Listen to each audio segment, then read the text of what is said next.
guys, so I need you to turn to the second page, or the last page. And I think this is, yeah. For this one, number 3, this is going to be warm-up number 1.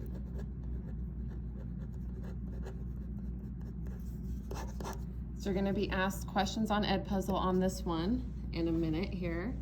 And then, let's see, warm-up number 2, if you go to the back of the first page, will be number 18. Warm-up number 2. So you're gonna be asked to do that on Edpuzzle. And then we have a third one. If you go up to part 3, this one will be warm-up number 3. Before I mark that, make sure, yeah, warm-up number 3.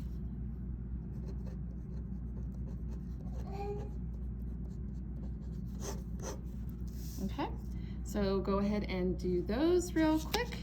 You'll be asked, you won't be able to proceed with the lesson until you do it, and here we go. So you should have done the warm-ups already, so let's see what you got and let's see how you did. So for warm-up number 1, it says the graph of f of x is shown in the figure above. So this is f of x. So it's the original graph, not a derivative. Which of the following could be the graph of the derivative? So what helps is when we look for where the turns are. So where the slopes are 0, okay? Because that's where it would turn across the x-axis. So there's one right here, slope would be 0. Tangent line here, slope would be 0. Tangent line here, the slope would be 0. Okay? So yeah. Also, from left to right, I want to point out that on this side the slope is decreasing, so we have a negative slope. And then as it's going up this side, we've got a positive slope. Then as it's coming down here, it's a negative slope again.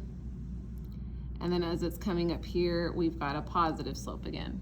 Because remember, the derivative graph has to do with the slopes being 0. That's a term where it crosses the x-axis or touches the x-axis. And then the slopes being positive or negative, that would be above or below the x-axis. So for this one, let's see, let's look for something that has 3 turns. Okay, well this one is crossing the x-axis right here, here, and here, so that one has 3. So that's a possibility. This one is crossing through only twice. So that one's not going to be a possibility. We could throw that one out. This one crosses through 1, 2, 3, 4 times. So it has 4 max or mins. So that one's out. This one touches the x-axis only twice. So that one's out. And then this last one crosses the x-axis in 3 spots. Okay, so now we've narrowed it down to A or B. Okay, so looking at A and looking at the graph, we know that the slope on the left-hand side should be negative. So that means that this part should be underneath the x-axis on the derivative graph. Well, in A, this is above the x-axis, so that means it shows a positive slope. So it can't be A.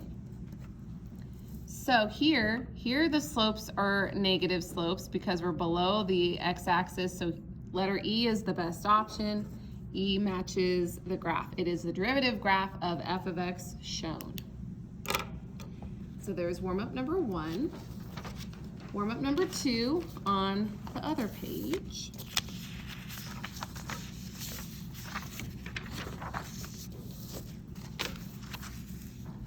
Number 18 says the graph of the function f prime is shown. So this time we have the derivative graph. Which of the following could be the graph of f? Okay, so this is the derivative graph. And so this one gets a little trickier just because we're used to looking at the original first, and looking at a derivative graph kind of throws us through a loop because it's new. It's still new to us. So from what I can tell is that when it crosses the x-axis or touches the x-axis, that's a turn. It's either a max or a min or a shelf, okay? So right here, the slopes are going from positive, because they're above the x-axis, to negative. So from positive to negative, that means it increases and then decreases. So we have a maximum there on the left side of the graph. And then over here, the slopes are negative to the left and negative to the right, because it's both underneath the x-axis. So when it's like that, it's decreasing, decreasing, so we have a shelf going on right there, okay? So what could this be? Well, we need something that has a maximum on this side of the graph. So let's see, that has a maximum. This has a maximum on the left. This has a maximum on the left. This one does not. This one has a maximum on the right, so we can eliminate D and E. All right, so we're down to A, B, and C. So let's take a look at what they have to offer us here. Well, I need a maximum on the left, but also a shelf decreasing on the right. This one does not have a shelf decreasing on the right, so A is out. B has a maximum on the left and a minimum on the right. Well, this isn't a minimum, it is a maximum. Oh, hold on, let me put the AF lock on. There, okay, so it doesn't try to keep focusing. So because this one just has a minimum and not a shelf, this one's not it. Now this one has the maximum and the decreasing shelf. So this one is it, letter C. Okay, and then warm up number 3, the last one. So it says the graphs below represent 3 functions and the derivatives of those functions. Identify the original functions and state which is the derivative of each. Use complete sentences to describe. We're not going to use complete sentences to describe. We're just basically matching. So this is a matching one. So what we need to remember is that the derivative graph, so derivative drops down a degree. Okay? So we're going to have the original graphs and the derivative graphs that they match with. Okay? So since the derivative drops down a degree, what we can do is we can start with the lowest degree picture here, and the lowest degree is linear. So this must be a derivative graph. And a line is always the derivative of a parabola. So it's got to be A or B, okay? So then the next thing I look at is, well, this is a derivative graph, remember? So below the x-axis, the slopes are negative. Above the x-axis, the slopes are positive. So right here, there's a turn of some kind, and to go from negative to positive, that means it increases and then decreases at that value on the graph. So the parabola should be around that value, okay? Oh, D is also a parabola. So I was looking at A and I was like, wait a minute, this one looks like it's at 2. This one has the vertex at 3, but this should be at a 1 of some kind. So here, there it is, at a 1, it's gotta match with letter D. So D and F match. So this must be an original, and F must be the derivative of it. So D matches with F. Okay. All right, so the next one up from a line is a parabola. So these parabolas must be derivative graphs.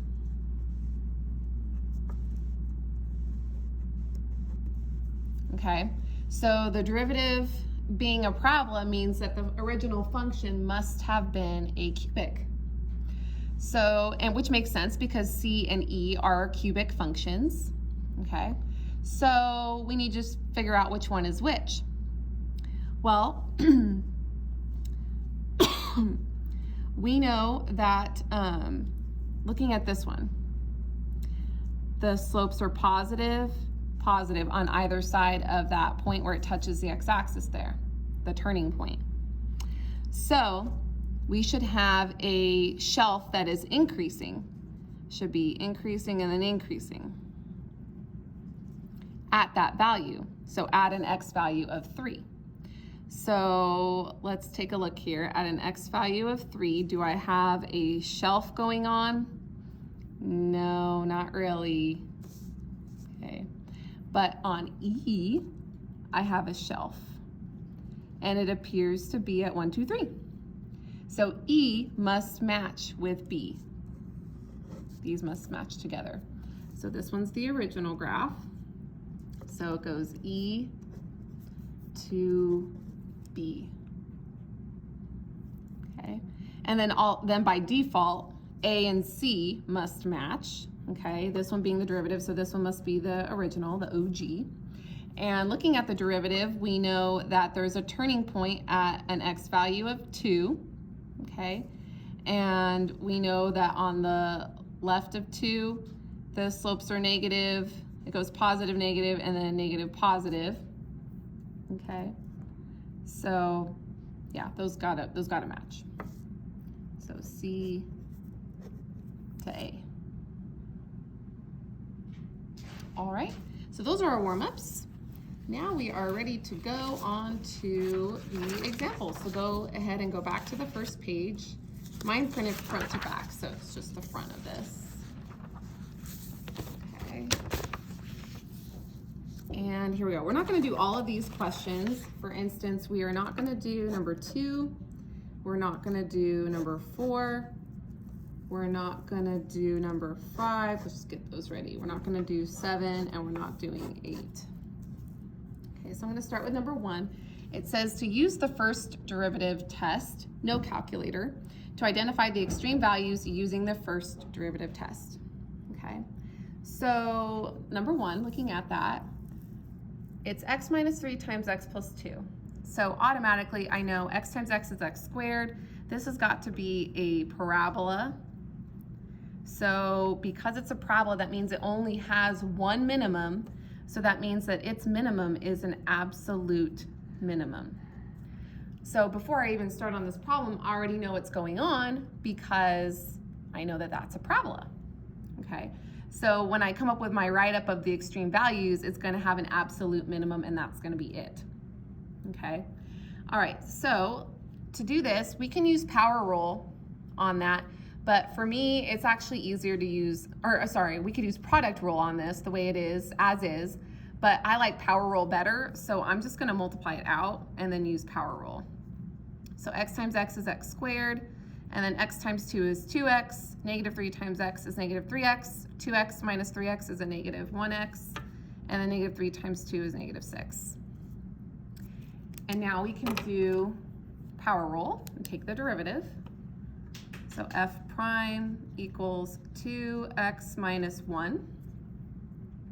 Okay, and then we set that equal to 0. So 0 equals 2x minus 1. Add 1 to both sides, we'll get 1 equals 2x. Divide both sides by 2, x is going to equal 1/2.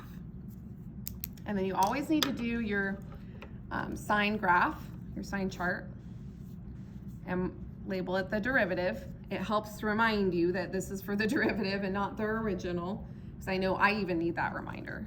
So if I'm needing it, I'm pretty sure you guys are going to need it too. And it's good for the AP test anyway. Just be in the habit of it. I'm trying to teach you good habits. Okay, so I set down the pen I was using. Oh well, I guess I'll go with blue. All right, so at 1/2, we need to figure out what the sign is. So if I plug in a 1/2 into the derivative, something to the left of 1/2, like 0. 0 times 2 is 0. 0 minus 1 is negative 1, so it's negative. If I plug in something to the right of 1/2, like a positive 1, so 2 times 1 is 2, 2 minus 1 is 1, so it's positive. So it's going from negative to positive, so decreasing to increasing, so that means, well, we knew that we have a minimum, so duh, but this like totally backs up your answer, okay? And now we can do a t-chart, x and f of x values. Okay, and we only need to plug into 1/2. And remember, these go into the original. Okay, So if I plug in a 1/2 squared is 1/4, 1/4 minus 1/2, and then minus 6. I'm gonna need to get a common denominator, so this will be 1/4 minus 2/4 minus 24/4. So 1 minus 2 is -1. -1 minus 24 is -25/4. We're gonna try really hard not to use a calculator. So -25/4 is the minimum, okay? And now for our write-up. You guys ready? Let's do this. So I'm gonna say f of x has an absolute minimum of -25/4 at x equals 1/2. Now what's cool about absolute maxes or mins is that you don't have to say anything about the signs. You just have to say it's because, since it's a minimum, this needs to be less than the function itself. So that means f of 1/2, because that's the x value we're at, is less than f of x. If it were a maximum, it would be f of 1/2 greater than f of x. And there it is. Okay. All right, number 3. G of x equals 1/x plus x. Okay, so let's start by taking a derivative, but before I do that, I'm gonna rewrite this because 1/x is the same as x to the -1. And I am gonna be using power rule, so that's just the best way to go. So g prime of x equals -1 x to the -2 plus 1. And then I wanna simplify that, make it look a little bit prettier. So I'm gonna have -1/x², gotta drop that like it's hot, plus 1. Okay, and now I can set this equal to 0. So 0 equals -1/x² plus 1. And I noticed something. I noticed that I cannot have an x in the denominator because that'll be undefined. So I have a restriction, x cannot equal 0. So there is a critical point there. Okay, so that means that the derivative does not exist at x equals 0. And let's finish solving. So we would subtract 1 from both sides.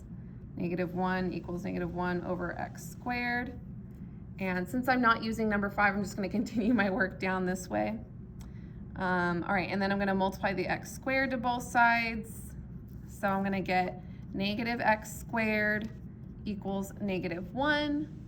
You can't take a square root yet until that negative is gone, so you have to divide both sides by -1, and then we'll get x² equals 1. Square root it on both sides. Anytime you're solving for x and you have to take a square root, you're going to get a plus or minus. So x equals plus or minus 1. Okay, and those are my 2 other critical points. All right, so, well, let's continue on with our chart.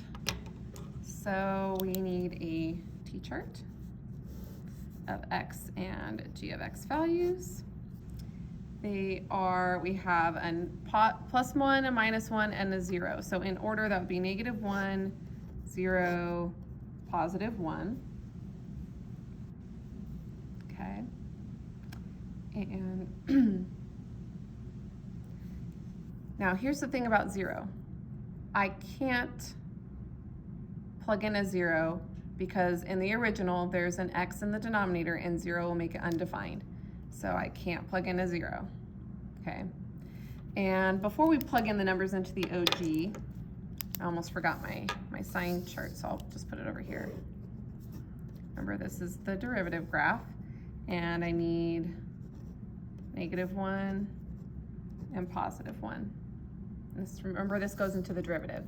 So a number to the left of -1 would be a -2. If I plug in a -2, I would get -2 squared is 4, so -1/4 is a -1/4. -1/4 plus 1 is a positive number. Okay. If I plug in something, you know, we need to have 0 on there anyway because we need to see what the signs are doing. So put 0 in between there. All right. something between -1 and 0, like a negative 0.25. So if I plug in a negative 0.25, negative 0.25 squared is negative 0.5, so negative 1/2.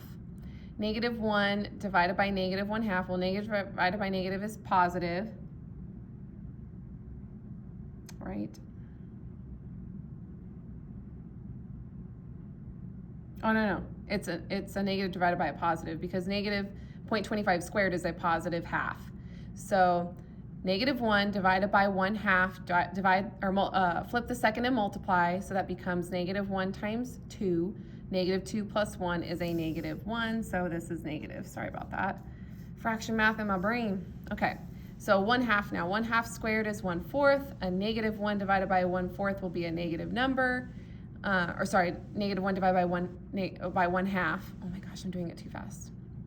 So flip the second and multiply, that will be a negative 2 plus 1, so it'll still be negative. And then plug in a number bigger than 1, like a 2. 2 squared is 4, that will be a negative 1/4 plus 1, it'll be a positive number. Whew, okay, I can make it through the fraction math. All right, so increasing to decreasing means I'm gonna have a maximum at -1. Negative negative means that we're gonna have a shelf at 0, which is another reason why we can't plug in 0 into the original, because that's where it's gonna be undefined. And then negative to positive, so decreasing to increasing means that we're gonna have a minimum at x equals 1. Okay, so we know where our max and min are gonna be. Max at -1, min at 1. So we just need to figure out what those y values are. So we plug it into the original. So if I plug in a -1 for x, 1 over -1 is -1. -1 plus a -1 is a -2. Plug in a 1, 1 over 1 is 1, 1 plus 1 is 2. Okay, so I ran out of room over here, so I'm gonna put my write-up down here underneath number 5. Okay, so let's mark which one is which. The maximum was at -1, so this is my max, and this one is my min. It helps when you mark them, because normally I would be like, oh, that's negative, so it's got to be the min, but not necessarily. In this case on this graph, the maximum value where it increases and then decreases is lower than where the minimum value is. Sometimes that happens.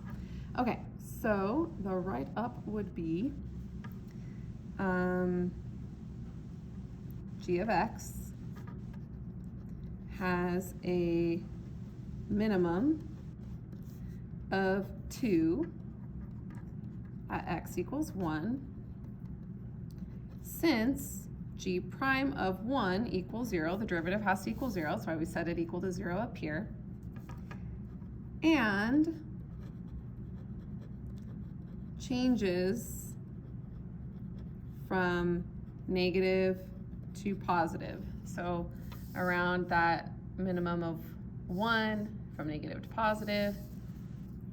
Okay, and even if you write it like that on an AP test, according to Mrs. Ardito, they're accepting that as an answer. So, hey, if you can write it easy like that, that's easy. All right, so that's the minimum. And then g of x has a max of -2 at, I'm just gonna continue on below the 7, at x equals -1, since g prime of -1 equals 0, and changes from positive to negative. Okay, so there is my write-up for number 3.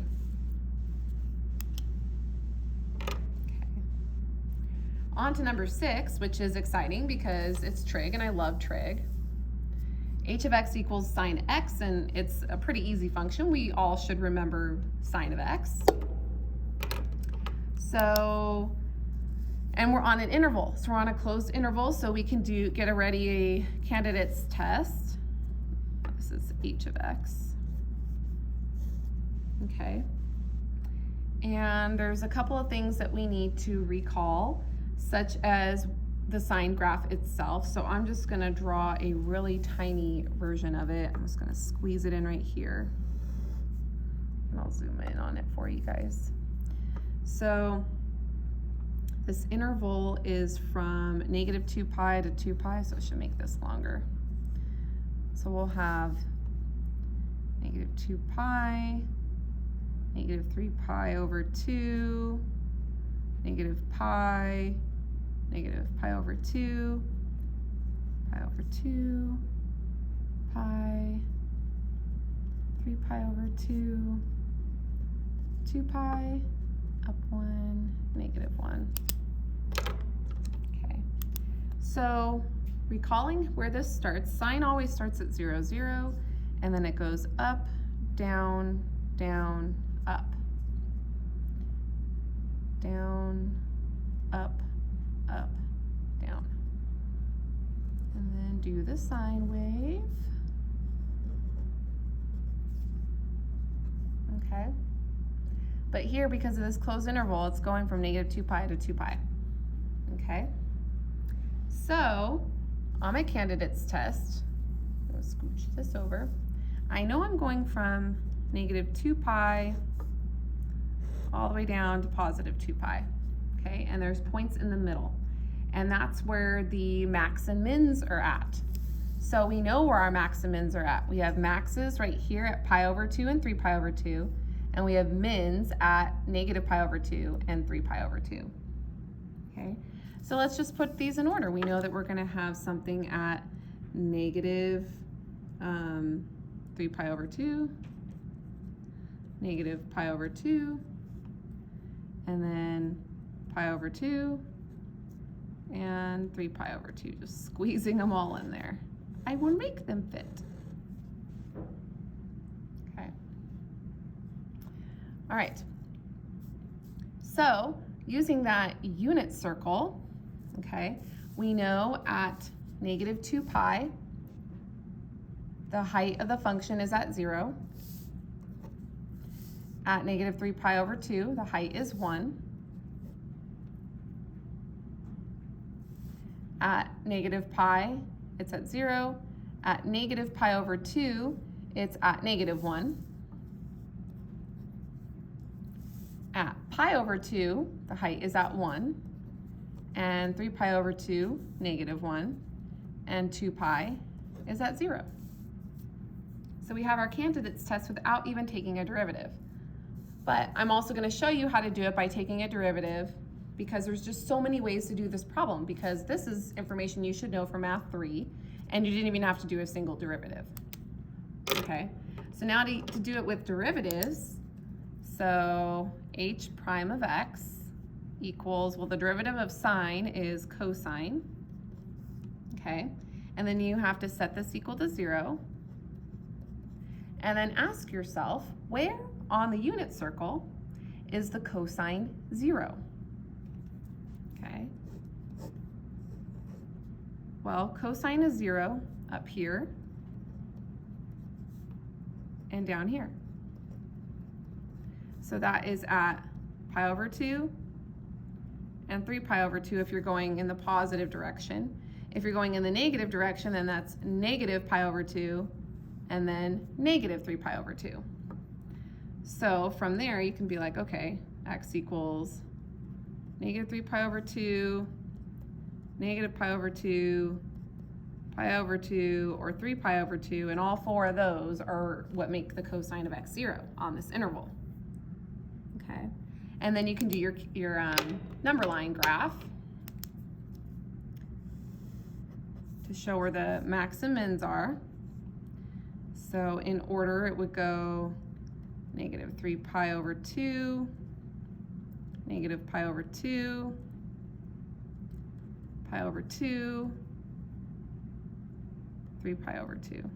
I guess I could have spaced those out a little bit more, but that's okay. Well, at -3 pi over 2, you can even use your, actually this is derivative graph.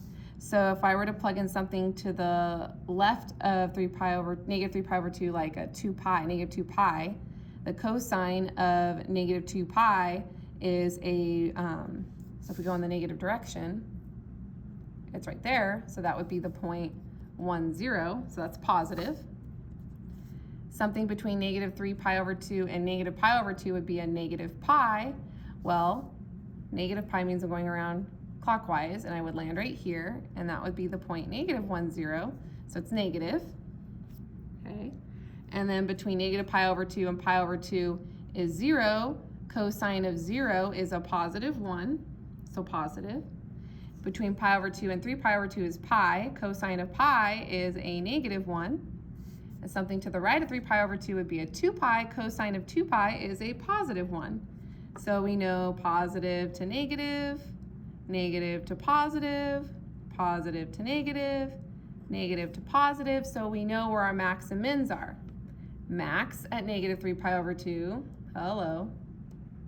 Min at negative pi over 2. Max at pi over 2, there it is. Min at 3 pi over 2. Okay, so we've just done this in so many different ways.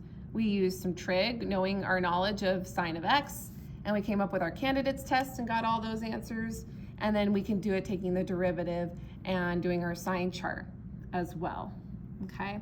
So let's label all the maxes first. The maxes are at negative 3 pi over 2 and pi over 2. So these are maxes.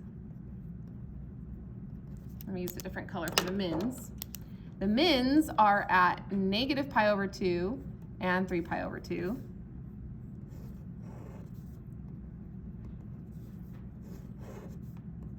I'm finding it easier for me if I mark it so that I don't get confused on which is which. So I'm just trying to keep my head in the game.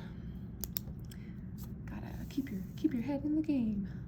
Gotta get your head in the game. Come on, right? You guys know what I'm talking about. All right, so now because this is a sine graph, these aren't just max and mins. We're not gonna go any higher than a +1. We're not gonna go any lower than a -1. So these are absolute maxes and absolute mins, okay?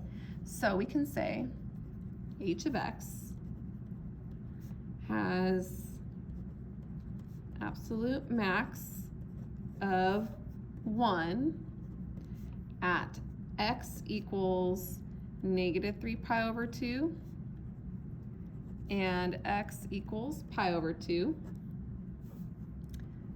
since h of negative 3 pi over 2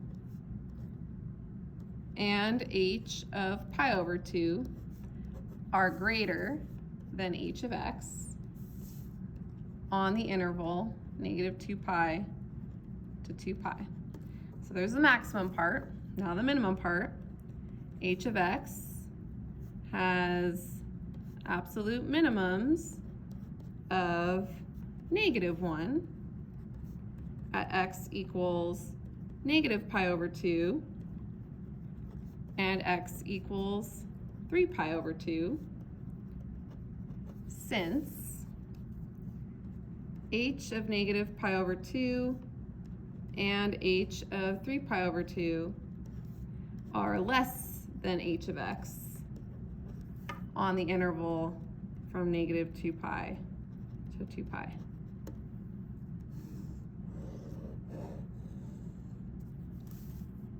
It's important to try those write-ups, guys, because you got to know how to do them on those FRQs. All right, and is that all my examples? That is it. Have a good one.